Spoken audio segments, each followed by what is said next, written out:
those of you who don't know, North Atlantic Books is my publisher, founded by Richard and Linda Groschinger, and they're just become wonderful friends of mine, and I'm really happy with North Atlantic Books. So thank you for setting this up.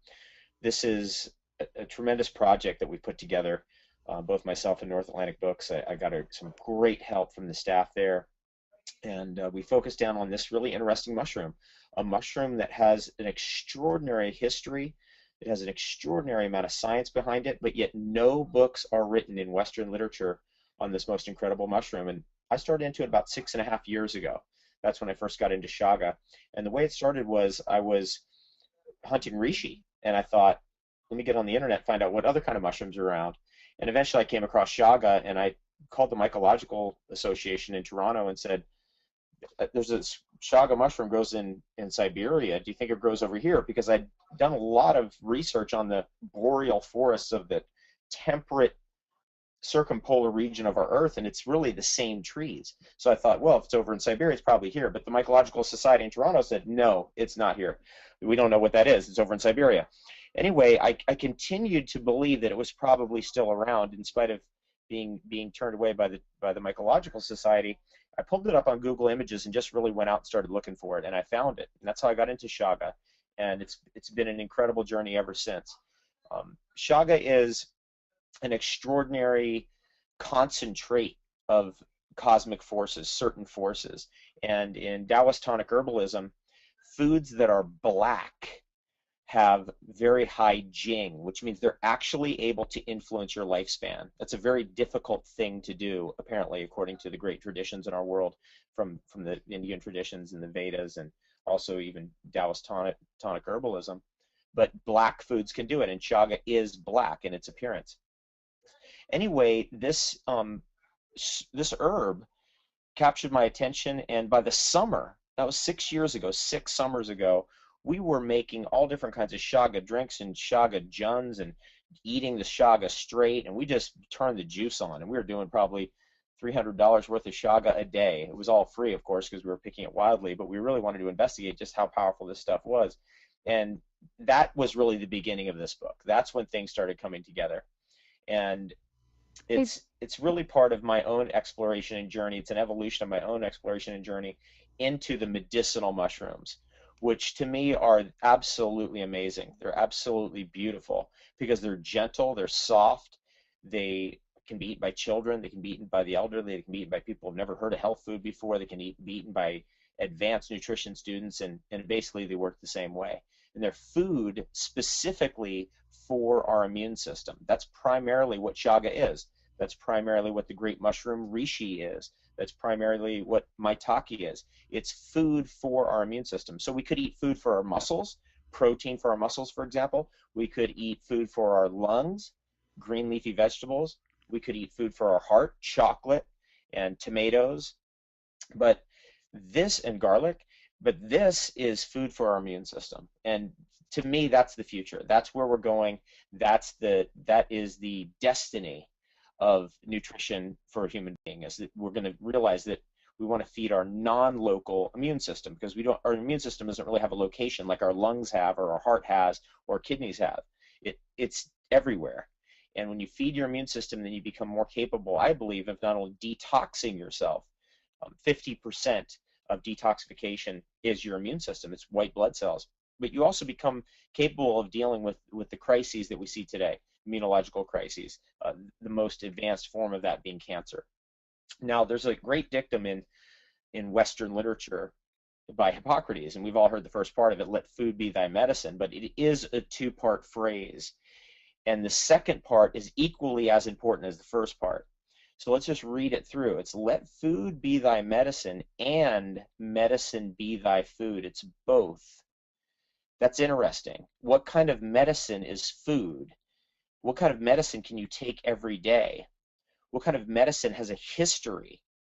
And that's where these great tonic herbs come in my opinion. The great tonic herbs like astragalus and schizandra and nettles and shilajit and tulsi and ashwagandha and all these things that come from all around the world. Well, these medicines that can be eaten like food are not echinacea, and they're not garlic, they're not oregano, and they're not thyme.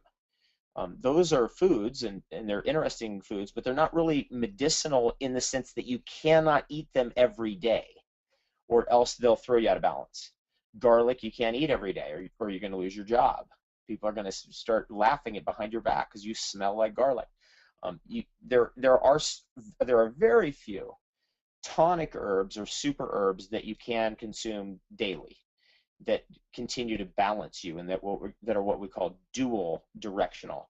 And chaga is one of them. It is one of the great tonic herbs in the world. It was in the Shennong original text that was apparently put together in China over 2,000 years ago, of the top 365 herbs that were known at that time in that part of the world.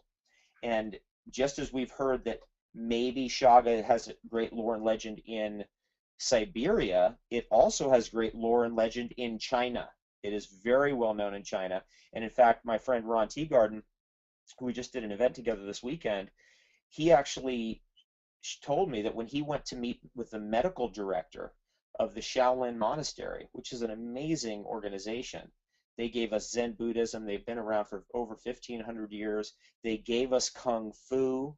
They gave us tonic herbs. They basically gave us the core of Chinese medicine. He got to the medical director's office expecting to walk in and see a million different herbs and ginsengs and bottles and all kinds of stuff, and walked in there and saw two herbs, reishi and chaga, which we call the king and the queen. There's been tens of thousands, if not hundreds of thousands of studies on reishi mushroom. There has not been that much research on chaga mushroom, but chaga is considered equal, if not more powerful, than reishi mushroom. And what I love about it is it's the spawn of a living tree, and it's a living birch tree. And birch is the super medicinal plant of the northern temperate climates of our earth. It's a plant where you can eat the leaves, you can eat the bark, you can make medicine out of the bark. Everything about that tree helps to nourish the ecosystem. I was doing some research recently after even having written this chaga book, and it was mentioned in that research that birch is actually a nitrogen fixer. So it fixates nitrogen, it develops nutrition for the forest. And coming out of that birch, maybe one out of every few thousand, you'll see a chaga. And chaga is black in color, which hints at two things. One is I already mentioned, it hints at that Jing energy, which generally, if we wanted to strictly correlate it over to science, we would say that that food is very high in zinc. Black foods are very high in zinc. Turns out that when we did the data on chaga, it is extraordinarily high in zinc. It's one of the highest things in zinc ever. It is the highest ever of anything in 3 alkaline minerals, therefore making it the most alkaline food ever of anything, according to the strict theory of what is alkaline. We read these books, The pH Miracle, Acid-Alkaline Balance, Alkalize or Die.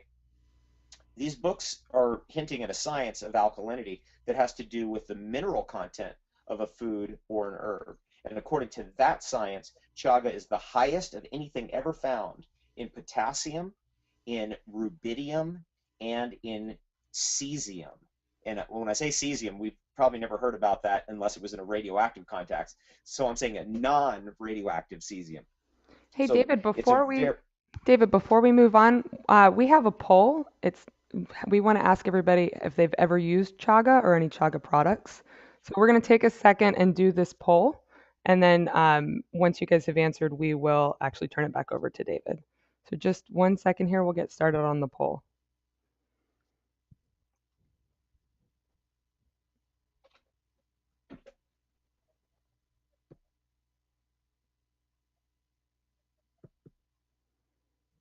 okay, so everybody should be clicking a yes or no and then submitting their answer.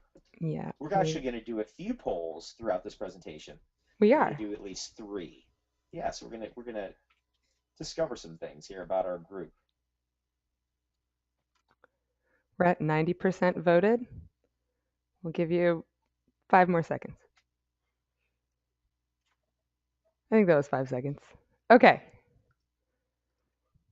So now you can see the results. We had 62% have actually used chaga, and That's amazing. 38% have not. Yeah, this is great. Okay, so I'm going to hide the results now, and we'll continue.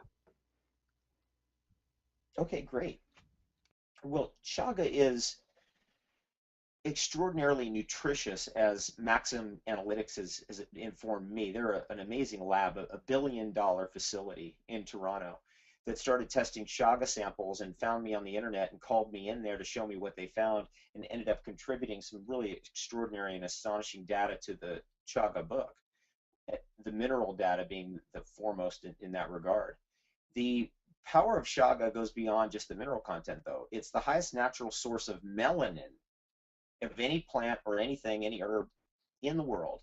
And just to tell you what melanin is like the pigment in your skin. It has to do with your eyesight. It's the number one nutrient for your pineal gland.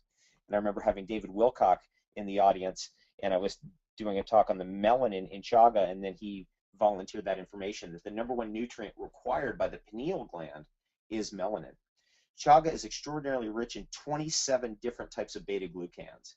And beta glucans is the mechanism is known exactly how it feeds your immune system. And what happens is it's something that builds up over time.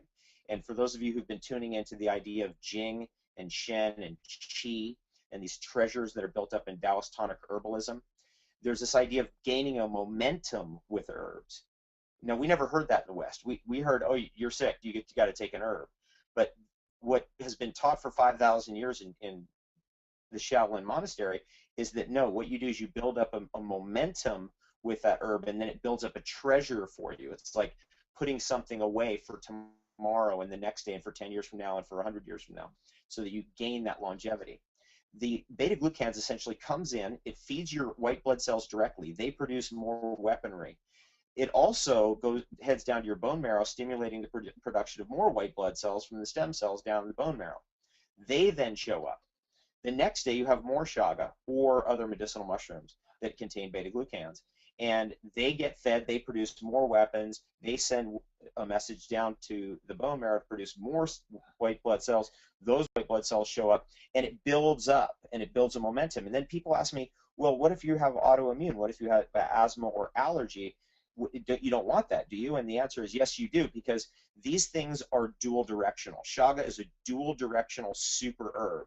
So if you are having an immunological reaction that's excessive, for example, an allergy, it's anti-allergy, it's hypoallergenic, just like reishi is. And that's a very rare trait amongst herbs in the world. There's probably only 60 herbs in the world that have that dual directional trait. And that's why we call those herbs super herbs. There's another thing that's going on with chaga, and that is it's loaded with antioxidants. It's one of the highest antioxidant things I've ever tested. It's actually second only to cacao, strangely. And it's about 2/3 of what cacao contains. That's higher than anything that is found in the boreal forests of the northern hemisphere of the earth. That's number one antioxidant compound is chaga. There's another thing, and that is chaga, like all medicinal mushrooms, is extraordinarily rich in vitamin D, especially if it's dried outside in the sun. And that's how you want to do it. If you happen to get wild material and you want to dry it, you need to dry it in the sun. And the ergosterol converts over to vitamin D2. Now, vitamin D2, according to my research, is actually a little bit stronger than vitamin D3. It's a precursor form and is used a little bit more readily than the end form, which is vitamin D3. So it's a way of getting more vitamin D in the northern hemisphere of our planet, where vitamin D deficiency is rampant. There's probably the most powerful thing in all of the forest in terms of the botanical substances is in chaga, and it was first isolated in birch trees, and that substance is called betulin, or betulinic acid, or lupiol, and it's a pentacyclic triterpene, whatever that means. It's a really interesting molecule with 5 sides to it, and it's a triterpene, so it's a little bit bitter. It's going to actually be more alcohol soluble, and it has very, very powerful anti-mutagenic action. In fact, out of several thousand botanical substances researched, it's number one as an anti-mutagen. That's fascinating, because here we have a tree that's concentrating an anti-mutagen, which is birch. It's in the birch bark. But the chaga concentrates it even more, which I find to be interesting, because there's a whole story in mushroom lore that mushrooms help to suck up mutagens in the environment in order to protect the environment from those mutagens. For example, radiation. Mushrooms will suck up radioactive fallout so that the DNA of the surrounding plants and animals is not affected, because mushrooms can handle it, whereas the surrounding plants and animals may not be able to handle it. So I found that to be an interesting side to this as well. Chaga is one of the highest of anything. In fact, I think it is the very highest of anything in the world in SOD, superoxide dismutase, which is a super powerful antioxidant.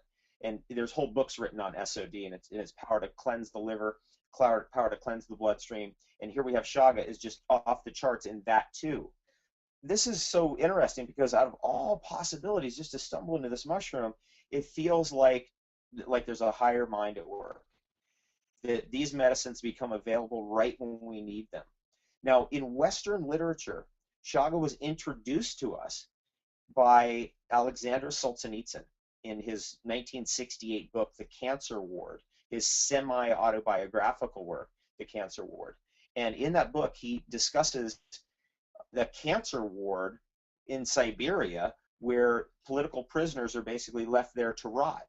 And what goes on psychologically, emotionally, the guilt, the fears, all of that. And they're all hoping for a miracle, and a miracle shows up, and it's Chaga. And in fact, Alexander Solzhenitsyn himself was saved from his cancer by Chaga. And that's where it first kind of penetrated into the Western mind.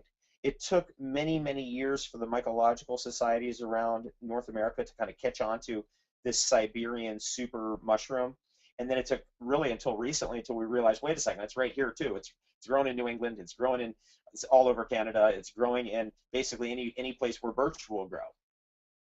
The second thing that came up with Chaga happened in the early 90s, and that was a big turning point in our understanding of how important Chaga is, not only for us now, but also for ancient humans. And that was the moment when a couple was hiking in the Alps between Italy and Austria and saw a dead body in the ice. And so they ran back, they called the police came, they pulled this body out and found that it was actually a 5,000-year-old body that had melted out of the ice, probably due to global warming. This person, this man who was named Otzi, the Iceman, had his complete kit intact. He had his belt, he had his pouch, he had his clothing, he had his shoes. So he was a snapshot of how humans lived in that area of the world 5,000 years ago. And he had in his belt a piece of Chaga.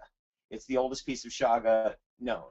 And he used it not only as food and medicine, but also to help start fires. And that was that second thing I was going to get to earlier about Chaga, is its color is not only indicates Jing, not only indicates that it's a life force enhancer and life extender, but it also indicates that it can be used for charcoal, because it looks like charcoal. It's the doctrine of signatures, and it's a coal extender, specifically. It's what that's called in the survivalist world. And the reason why you use it is because it has so much cesium in it that once you ignite it, that cesium ignites and it doesn't go out. And if you have another mushroom that grows on birch as well, called Fomes fomentarius, you could poke a hole in the Fomes fomentarius, throw the hot ember of Chaga in there. So it's a hot ember that's just, you can't put out, it's a hot piece of coal. And you can have it inside this other mushroom, and it will actually allow you to walk around with fire in your hand. And that is how humans controlled fire for at least 5,000 years that we know of, but 50,000 years that we suspect, with two mushrooms, Chaga and Fomes fomentarius. The lore about this mushroom is just extraordinary. Now, what happened in recent times is we have an epidemic of cancer, and the Russians have been using Chaga against cancer since at least 1955, kind of on the books. But it's always been known to the folk people who live out in the forest in Russia as the best thing, the best adjunctive herb to actually use if you're dealing with cancer, if you want to prevent cancer. And it's adjunctive with chemotherapy as well, because chaga sucks up radiation like a sponge. It's a tremendous anti-radiation substance. There's probably nothing like it. It's unmatched in the world. There isn't anything like it. Probably the next thing that's been researched herbally would be ginseng, but ginseng's a very far second. Okay, so the chagas that you find are on living trees, and there was a theory before that they're cancer of the birch, but in fact we now know that they're not. They're actually what's called an endophytic mushroom. They live in symbiotic relationship with living birch trees and also some other trees. I found chaga on maples. I found chaga on old apple trees. I found chaga on a hemlock. I found chaga on some pretty weird places, but primarily on birch. And they're there as a protector. They work as an immune system enhancer. The best time to pick chaga, as we put here on the slide, is from about mid-July to mid-November. But if you want to pick it in the dead of winter, say February or March or something, you can, but you'll probably kill the tree if you do, because the chaga freezes to the tree and would have to be cut off by a chainsaw or by an axe. It would definitely damage the host tree. So we generally recommend that if you're going to go out there and harvest chaga, you do it ethically, and you kind of keep your morals intact on just being friendly with the forest. I will leave a lot of chagas in the forest. I don't pick them all. The ones close to my house, I leave there so I can observe them over the years and see how quickly they grow, really get a handle on it. I've been observing them now 6 years, so I've got a pretty good handle on how quickly they grow, which is very slow. There is something very important about the way they grow and its importance to your nutrition, and that is chaga can be sitting outside a tree, like you see on this picture here, for 10 years, 15 years, 20 years, 25 years. It can actually have been there for 25 years, and therefore it's a completely different animal, so to speak, than a head of lettuce, than a tomato, than an annual plant or a product of an annual plant. Rudolf Steiner said it this way. He said that the annual plants take on the energies of the inner planets, and they have a shallower energy. The plants that are able to bark themselves over and survive through the winters and keep going and become perennial pick up the energies of the outer planets and even the stars themselves of the cosmos. And that's what you feel with chaga. That's probably also what you feel when you have really good ginseng. You feel a depth of wisdom. You feel a depth of information that is very different from the kind of thing that we grew up with, the kinds of things we're supposed to take every day, for example, our vitamins. Chaga is actually something that probably is most doable for most of us as a tea. And it's the most wonderful tea ever. If you were able to get wild chunks of chaga, and by the way, this is all explained in my book, completely explained in detail, ad infinitum, ad nauseum, not only how to make tea, but also how to make all different kinds of chaga products. And you can see this list here, how to do wild chaga, techno-grown chaga powders, hot water extracts, alcohol extracts, everything you would want to know. But the thing there is if you make a tea, which is the easiest way to do it, you do not want to throw the material away. It can make 30 teas, whereas a tea bag might make 1 or 2 or 3 teas. It's very rich material. It's very dense material. And if you threw it away after 1 tea, it's a tremendous loss for everybody. It's a loss for the forest, and it's a loss for other people who could really use that medicine. What you do is you make your teas with it until it's completely done. It's not putting out any more melanin into the water. It really looks like it's not really doing anything anymore. You then fish out the chunks of chaga, and you dry them, and you put them in alcohol. So you get the alcohol-soluble fraction too. And the alcohol-soluble fraction is where the really powerful anti-mutagenic, as I mentioned, and antiviral elements are. It's in the alcohol-soluble fraction. So just eating the whole chaga may not be the best part of it or way to do it. Just doing chaga tea may not be the only or best way to do it. You might want to also add in the alcohol extract side of chaga just to round out all the medicine that is there, because the alcohol will draw out and make available the inotodiols and other compounds, triterpene compounds, and betulin, betulinic acid, that are alcohol soluble and that would still be in the matrix of the fiber if you had just thrown it away or just were making tea only. Now, how safe is Chaga tea? My best friend had a entire pregnancy where she drank Chaga tea every day of her pregnancy. That's a wild food. There's very, very few wild foods you want to be eating every single day of your pregnancy. I mean, you normally have to kind of change it up a little bit because there's alkaloids in foods and sometimes they can become toxic. We've all sensed that maybe with dandelion. If you eat too much dandelion, suddenly that bitter, milky material in the dandelion starts hitting you really hard. Chaga doesn't have anything like that.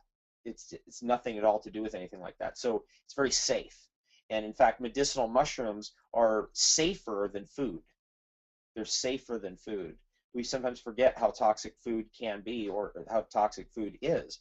And that's one of the reasons why over the years, going out there and educating people on raw food diets, and everybody's going out there and doing wheatgrass enemas, and everybody's throwing up because they smell people mowing their lawn, that I just had to realize I got to get, for the people that are out there, like the masses of the people, we got to get something that's gentle and that works immunologically. And yes, the raw food is great for cleansing and detoxifying your body and flushing your body and giving you a simple and natural and authentic type of food to eat, but it's not a Chaga mushroom. Just tomato, lettuce, apple, pear, cucumber, and orange are not at the depth of information and minerals and trace minerals and medicines as what Chaga mushroom is. Okay, now the story on Chaga gets even more interesting when I started cross-referencing this idea that Chaga is considered in Siberian shamanism to be the king of all mushrooms, not just the king of the medicinal mushrooms, the king of all mushrooms. And I started wondering about that. It's like, whoa, the mushroom kingdom is the Wild West of botany. There is an estimated 29,000 species of mushrooms just in Appalachia that are unnamed. So this is where we're going to be going in the future. Everybody's going to have to get into mushroom research because everything else has been found and named pretty much, right? We've pretty much got all the insects, all the plants, all the mammals, all the amphibians. So let's do a little poll. Who is familiar with medicinal mushrooms? Let's see if we can get a number here, percentage.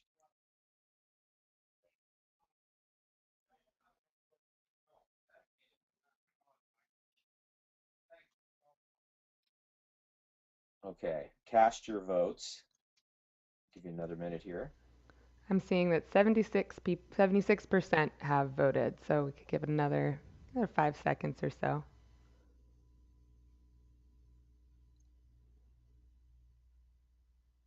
Okay, we have 80% who voted, so we'll close the poll now. And the results are 73% yes. Good. So, all right. Okay. That's very good. That's great. Okay, so let's go back to this idea then that this is the king of the mushrooms.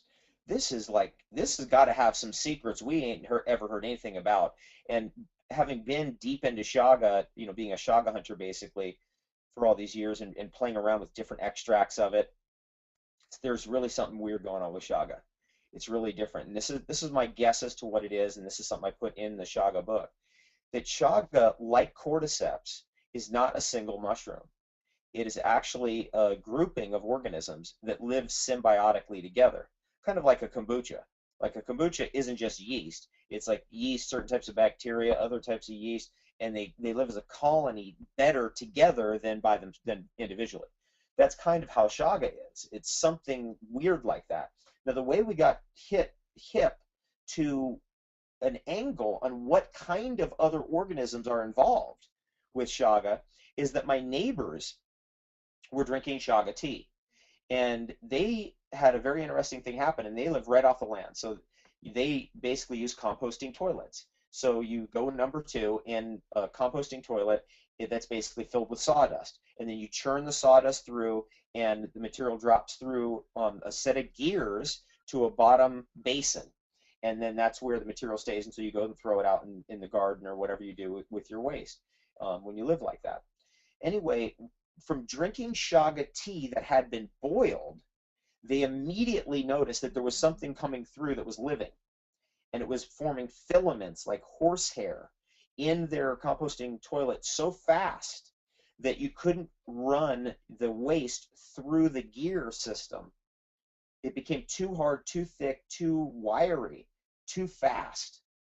So something was surviving from being boiled. So you'd think you're going to take like a Chaga tea. Let's say, I don't really recommend boiling it, but let's say you did, and you boil it, and then you drink it. You think there's no way anything could survive of that. It's impossible, right? Wrong. Actually, there's a whole class of organisms that live in the earth, and to some degree also on the earth, called the archaea, that have been now genetically mapped, and they were mapped out by a gentleman that I first became aware of in a great book written by a guy named David Wolfe. But it's not me. It was some other David Wolfe. So I was checking up on North Atlantic Books, my publisher, to see if my stuff was actually on Kindle and on ebook format. And I saw there's this other author out there by the name of David Wolfe. So I thought, man, this looks like a good book this David Wolfe has written. I better get it. So I check out this book. It's called Tales from the Underground. And he talks about the discovery of the archaea and what it means. They're extremophile organisms. They can survive anything. They're unbelievably strong. We will never be able to destroy them. They're part of this earth. They're in the earth. They're miles within the earth. There could be a nuclear explosion on the earth, or the earth could be destroyed on the outer surface, and the archaea would still continue to live in the inner bowels of the earth. That's really amazing. So I suspect that at least one of these symbiotic organisms that's living with Chaga is actually an archaea. And that is not too far-fetched, because something similar to that has been found with cordyceps. So not to belabor that point too much, what I wanted to get to is that Chaga, because it's king, has many, many different kinds of angles of what it can do. Not only can it be a cold extender, not only can it be used as a tea or a medicine internally, it can be used externally. It can also be used, you can carve out the middle and make a drum out of it. It's absolutely almost like a world-class, first-class snack when you dry it like popcorn. So for example, if you shave the little black parts off outside, and I have a wood-burning stove in my house, and you can see that on the back cover of the Chaga book. You can see my wood-burning stove. And right where those Chagas are, by the way, on the back cover of my book, if any of you have it right in your hand right now, I put the little pieces of the black material that I just kind of shave off of the Chaga, and then dry it on my wood-burning stove, and then throw it in a bag, and then kind of chew on that. And it's like popcorn. It's outrageous. And it's medicine. You can feel the betulin. You can feel the betulinic acid and the luteol in it. And again, if you've been following what I'm saying, that's where the real anti-mutagens are.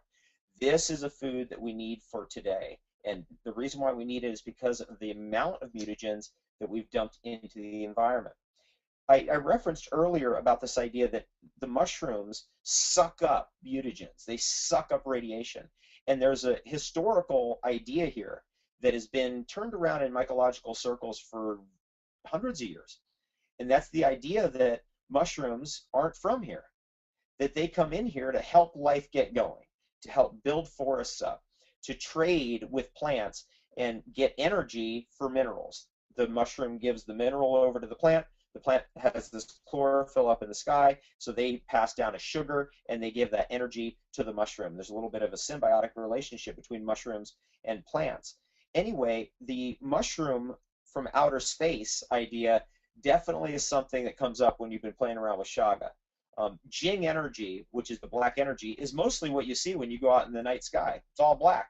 You see little stars there, but most of it's black. That's the primordial essence. That's the longevity, actually, the longevity principle of the universe, according to Taoist tonic herbalism. That then is turned inside out.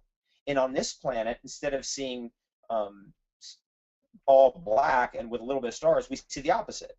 We see everything is all colored with a little bit of black that sticks out here and there. Again, that's the Jing idea, which is a kind of a symbol telling us, it's giving us a little bit of a clue. The cosmic principle of mushrooms are from outer space is essentially this idea that the mushroom's goal is to develop forests, because what it's trying to do is get all that levitational material out of the earth. And we're so brainwashed by science, we don't even realize that a tree has levitated itself up, in the case of a redwood, hundreds of feet into the air. There's actually some eucalyptus here in this county where I'm at that are actually almost 300 feet tall. How in the world is that stuff falling upwards like that? It's falling upwards. Gravity is displaced. It can never fight gravity. A tree can never fight gravity. Once it fights gravity, it's dead. So there's a principle of nature that we're missing. And that principle is storing and concentrating levitational substances in trees, which are the most levitational types of materials, right? The way that sap rises in a tree and falls and rises and falls is still a confounding mystery.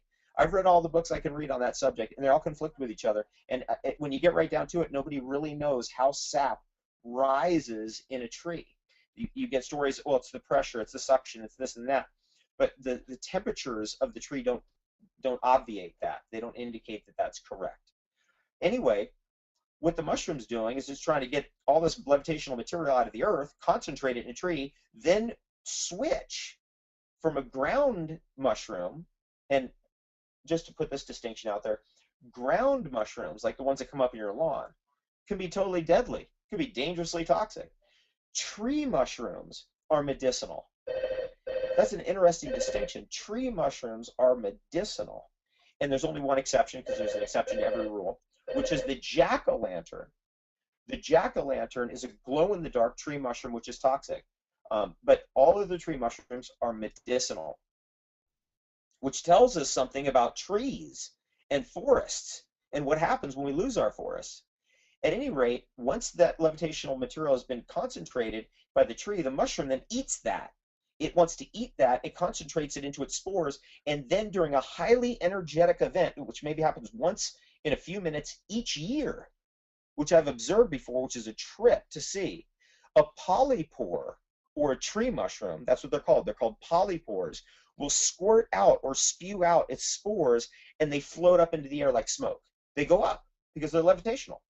And through the Coriolis forces, through the way that the winds move in the upper atmosphere, some of those mushroom spores, which are as electron dense as a metal, can get up and actually get out of the atmosphere, obviously wanting to fall into the sun. Like the tree is really trying to fall into the sun. And some of them miss the sun and get slingshot out into the furthest reaches of our solar system and then off into the galaxy. And so the Earth is producing biological material that can survive the vacuum of space. And I had to put all that research into this book, so it's in there in case you are wanting to do a little research on that yourself, because I think that is an absolutely incredible idea. That instead of this dead universe idea that we've been fed by Carl Sagan and Cosmos and all that nonsense, how about a living universe where there's living spore material actually out in the ethers that's out in outer space, that is traveling from planet to planet, bringing you information, and basically, this is the key idea, allying itself to life. Chaga is an ally to life. It's your ally. It's your friend. Chaga is a friend to all life. You think, okay, maybe I could take Chaga, powder it up, feed it to my dog. Can't do anything to my dog. Absolutely you can.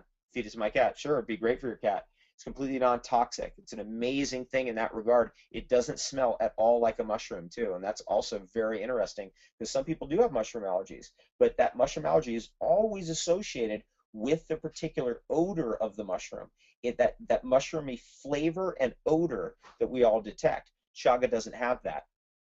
Okay, now I've gone through a very long run on the history, legends, lore, and a little bit of the science of Chaga. There is another thing I wanted to say here, and that's the recipes. I put in this book a lot of unique recipes. Basically, from the mineral analysis of Chaga as compared to cacao, they're a perfect fit for each other. It's an amazing, perfect fit. When we did the mineral analysis of Chaga, it was like hand in glove, exactly what cacao doesn't have, Chaga does have. And people stumble into that. It's an intuition. They just want to do chocolate drinks with Chaga as the base. And Chaga tea, hot, it then becomes the basis for hot chocolate. So we put that whole thing in here about how to make hot Chaga chocolates. Say that 3 times backwards and out loud. So that's a big part of this book as well, and also how to take the Chaga the different directions. How to ferment it. You can ferment it in a Jun culture, if you know what that means. How to take it down in tea. How to use other parts of it. For example, when we make our Chaga torte, we'll just use whole raw Chaga powder. Or it's actually our wild Chaga cherry torte. We'll use whole chaga powder as part of that tort. I love that recipe, by the way. That's one of the first ones we developed with chaga all those years ago. Okay, let's talk about, or let's do a poll. How do you like to consume your chaga? Who's doing it as tea? Who's doing it as extract tincture? Who's doing it as powder? Who's taking chaga medicines? And when we say medicines, we're talking about some of the encapsulated chaga products that are out there. So let's do a little poll. See if you can vote. So David, we're going to move on to the Q&A in just a minute so we can keep to the time here. We've got lots of questions. We actually have 23 questions. So Great. we're looking good. Okay. Okay. So keeping in mind that not everybody in attendance has actually used Chaga, I'm going to end the poll in about 5 seconds. Okay.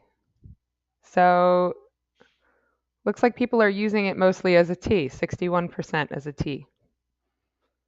Okay, great. Now, people ask me, when you fish the tea out, right? You've thrown it in tea, made the tea. You've got little chunks in there that you've used. When you fish those out and dry them, what kind of alcohol do you use?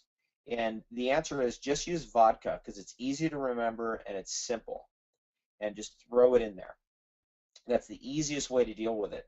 And then now you have a what's called a chew. It's basically an alcohol with an herb mixed together. And then if you want to, you can dilute that down into a tincture. Those instructions, by the way, are in the book, exactly how to make those kinds of tinctures. But also, if you are somebody who likes to drink alcohol, now you're drinking, now you've got something else going on with the alcohol. This is the thing that's always blown my mind. I'm not a drinker, but it's always blown my mind how many people drink alcohol and don't get any medicine with it. It's like just put your herbs in there, and you're still getting the alcohol. You'll still get that, but at least you get some medicinal back end benefit.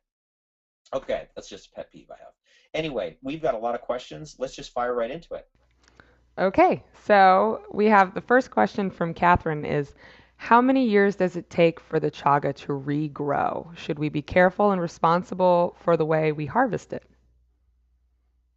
The answer is yes, you should be careful and responsible. Out of 10 trees that are around my house where I've harvested chaga off of and observed them over the years to see what happened, two of them died. Two of them died. I don't know if they died as a result of me picking the chaga off of them, but they did die, and I definitely took note of that. So it's possible that if you remove the chaga, it weakens the tree. I suspect that's true because the chaga is a prana concentrate. So if you see a real big chaga, you may not want to remove it all. Just take a chunk and leave the rest. We're going to move on to Esther's question, which is, I would like to know if there's anything else growing on a birch tree that I might mistake for chaga. I'm pretty sure I have found it, but need to check that it's not anything else. It's black outside and orange inside, and looking at the photos on David's book, I'm pretty sure that that's what I have.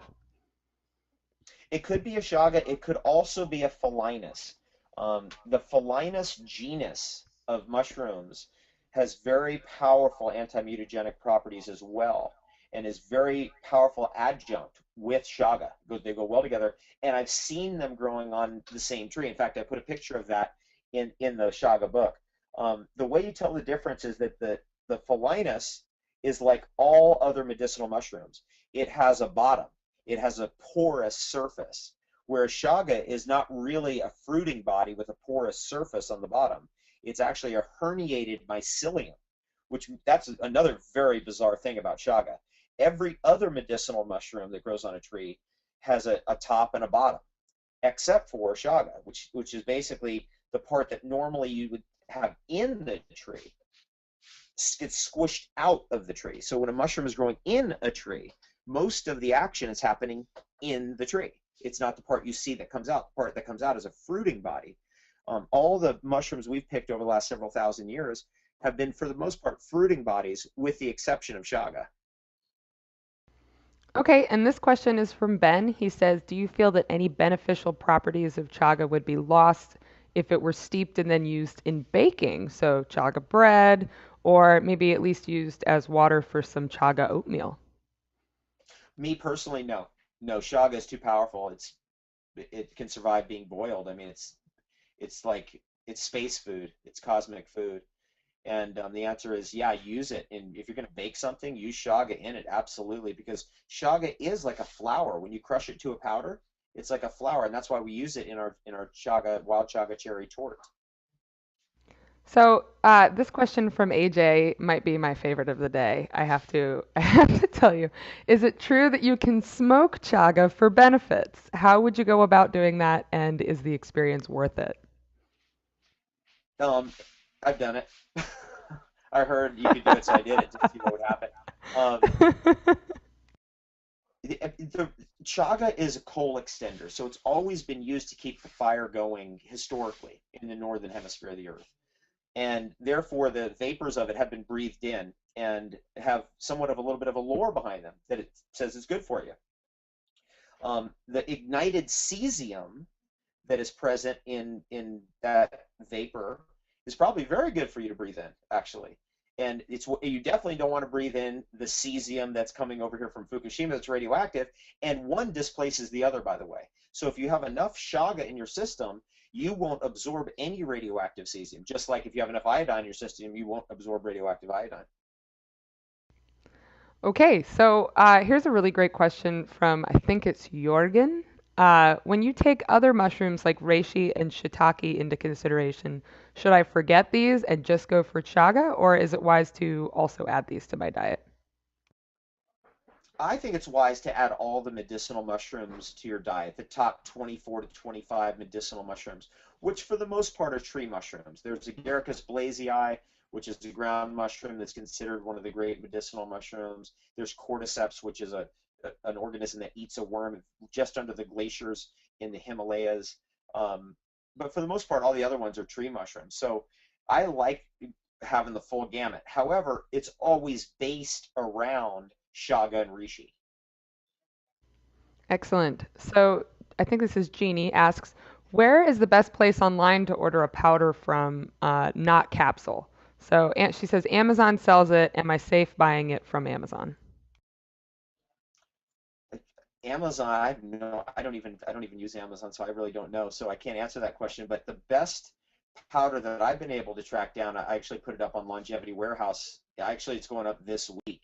It's the 100-gram wild chaga extract powder. So it looks like shilajit. It's like a black brownish material, very fine and beautiful taste, and it's amazing stuff. So that's what I'd recommend is a powder like that, and that's just smoothie fodder, or you just throw it into stuff, and it's easy to eat and easy to mix it into things. We did it yesterday actually on our drive. We pulled over at a friend's place and just we had no raw ingredients whatsoever, but somehow we kind of put it together and we were able to get the shaga in there, and it was amazing. It just that flavor, the intensity of it, just was totally mitigated, just totally smoothed over in that drink. So we touched on this a little bit before, but just to elaborate a bit, Tristan asks, is there a concern with over-harvesting as more of us begin to consume chaga? What, if any, sustainability efforts are underway to ensure a steady supply? Great. There is a concern of over harvesting in certain areas. Um, the Ministry of Resources in Ontario, Canada, actually clear cuts birch every day of the week. They're mowing down 100 times more shaga than people are picking. So I just want people to keep that in mind. There's shaga being mowed down because birch is a pioneer plant. It's a nitrogen fixer. And you've seen that before, where there's been places where the forest has been damaged, birch will come in and repair it and make the way for the other trees to make it in over the next 100 years right behind it. And in certain areas where the ministry doesn't want that, they just clear cut it. So every 20 years they just clear cut it, get rid of it, and there's chagas in there. So it's everything is context related. I like the idea of being very very careful with these types of things. It's like ginseng, but at the same time they're being mowed down right now. So I want to make sure we get enough chaga hunters in there before they get mowed down by ignorance. So how was chaga traditionally used by Siberian shamans? This is from Michael. It was used as a tea. It was used as a food. It was used as a coal extender, so to control fire. It was used to make drums. It was used as a clothing dye agent. So, for example, you could make a tea of it and then put all your clothes in it. and then dye it with Chaga and then pull them out and dry them. I've done that, and that's amazing. Um, so Chaga also has this interesting relationship with the Amanita pantherina and Amanita muscaria, which for those entheonauts in the listening audience right now, Chaga is king. And I put this in the book just for those people who could read into that. I've also put stuff like that in Naked Chocolate. Um, Chaga is a king, and it tells the joker what to do, or the jester. And amanitas are like the jester. So if you like your local friendly um, mushrooms that grow in your forest, and you're worried that they're going to give you too many psychoactive effects, or you're going to go too far with them, then Chaga mitigates it. Just to give you just to clarify what I'm saying more, I'm speaking in tongues. Amanita muscaria and Amanita pantherina are magic mushrooms that grow in the boreal forest of the temperate region of the whole world, and they grow where Chaga grows. And Chaga and Amanitas have some kind of a relationship with each other. Siberian shamans were definitely onto that, no question about that. And if you're deep into the lore of Amanitas, you'll know that the whole story of Santa Claus and the reindeer and the elves with the toys and that whole thing all comes from Amanita. It comes from the magic mushroom. But the problem with that magic mushroom is it has very toxic side effects, and that's what the Chaga mitigates. Okay, so I'm going to combine two questions for time. We have just 2 minutes left here. Um, Brenda and Marissa asked about tea, so they want to know, how do I drink the black chaga residue after steeping it in vodka? Do I leave the jar open to evaporate the alcohol from the mixture? And then also Brenda had asked about the best way to drink the tea for tumor healing properties. Okay, you're always best off. And by the way, the whole cancer fighting diet and tumor fighting diet is in the book, up to date. You want both fractions of the Chaga for sure, both, not just one. So the tea, that's where you're going to get your polysaccharides. That's where you're going to get your beta glucans. That's where you're going to get that food for your immune system. It's also really powerful antioxidants, and the melanin and everything is in that water soluble fraction. Then you're going to get the lupiol and the betulinic acid and the betulin and the inotodiols and the lanosterones and the sterols. Those are all alcohol soluble, and those have very powerful antiviral, anti-tumor, anti-metastatic agents in them. And so Chaga is the best single adjunctive thing, period, of anything to cancer fighting protocol. Whether you're on the Western approach or whether you're on an alternative approach or whatever you're doing, you should look at adding Chaga in as a part of your protocol based on all the evidence, which is pretty substantial, and I think I summarized that pretty well in my book. Okay, I think I missed part of that question. What was the rest of that question? I think you covered it. We were talking about the tumor. Brenda had asked about the tumor steeping qualities, like what you can do with Oh that, no, and then it was the boiling off and then the alcohol. Okay, right. so what you do there is, if you cannot stomach any alcohol in your body, you can't do tinctures or anything, then you just take your alcohol Chaga. Let's say it's been in there for a year in the vodka. Then you're going to add a little bit to your tea, and the alcohol has a lower boiling point than water, so it will matriculate to the top of the tea and boil off at a lower temperature. So you can actually get the residue medicines that were extracted by the alcohol falling into your tea. So you can get both fractions into the tea. Okay, so I'm going to combine a couple more questions for our very last question. People want to know where they can find chaga. So we had a few questions about where can you find it, if you want to buy it, and what the best is, what best, or where to start if it's your first time using chaga. What's the best thing that you would recommend for someone who's a first-time chaga user? I'd recommend two things for beginners. One is Chaga mycelium, which is really great because it doesn't actually come from a wild environment. It's a laboratory grown mushroom, just like most of the reishi products in health food stores are grown that way. Cordyceps is all grown that way, unless you're going for the real expensive real worm stuff. It's called mycelium. So that's a great way to do it because you can just eat it. It's like, tastes delicious. And then the wild stuff into a tea is really, really great. And in fact, it will become the dominant tea in your life. It's that good. It just drives everything else away. I mean, you'll still probably like your gynostemma tea or maybe your green tea here and there, but chaga tea is just extraordinarily good. And you need the wild chunks in order to actually make the tea. So that's what you want to look for, wild chunks. Now, where to go? There's all kinds of resources out there. I make the chaga products that I make actually, or the connections that I have in the chaga world, that all channels through longevitywarehouse.com. And that's not my business. It's owned by a friend of mine, but we work together and they help me and I support them. So that's a great business and I love what they're doing. Okay, well, you know what? I have one more question that somebody wants us to ask, and I know I said we had one more. This will be the last one. But Yeah. Mikkel wanted to know about oil extracts in chaga. What can you say about that? Okay, the alcohol soluble fraction usually pulls out the oil soluble fraction.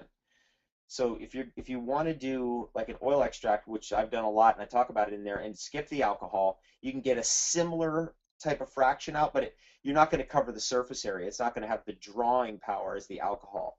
So for example, I'll take a chunk of wild chaga, crush it to a powder, throw it in cacao butter, heat the cacao butter in a double boiler system, and allow that heat to extract into the cacao butter. You can't boil the cacao butter. You can't get it hot enough to, damage the oil. And what you do then is when you're let's say you do that for 2 hours or 4 hours or 8 hours, however long you can do it, depending on the setup you have at home, then you can then cool that butter down, say it was cacao butter, with the chaga chunks in it that have been extracted, and then you can just add that to smoothies later because it will harden at room temperature, and you've liberated some of that alcohol soluble fraction via using oil. Now that to me, by the way, is my feeling as to where the jing is, and there's strong evidence that that's true now. After I said that about a year ago, and then I did a whole bunch of research in the final run up to this book, that indicates that the jing essence is in the alcohol soluble fraction or fat soluble fraction of the chaga. Okay, well, this concludes our webinar for today. Guys, if you have any further questions, if you want to discuss this further, check out the link that's here on my screen for the forums in the Nourish community. And the link right there, you can click on it and that will take you to it, or you can just go to forums in the nav bar on nav communities. We will continue having this conversation. We will have people here in our office at North Atlantic Books who will be monitoring the forums. So if you have any questions, we can send those directly to David. And he's a busy guy, but if he has some time, I know he'll go and check it out as well. David, thanks so much for doing this today. This is great. It was fun. Thanks for everybody for joining us. Really, Ab- really enjoyed it, and enjoy your chaga tea and have the best day ever. Absolutely. Thanks, David. And thanks, everybody, for joining.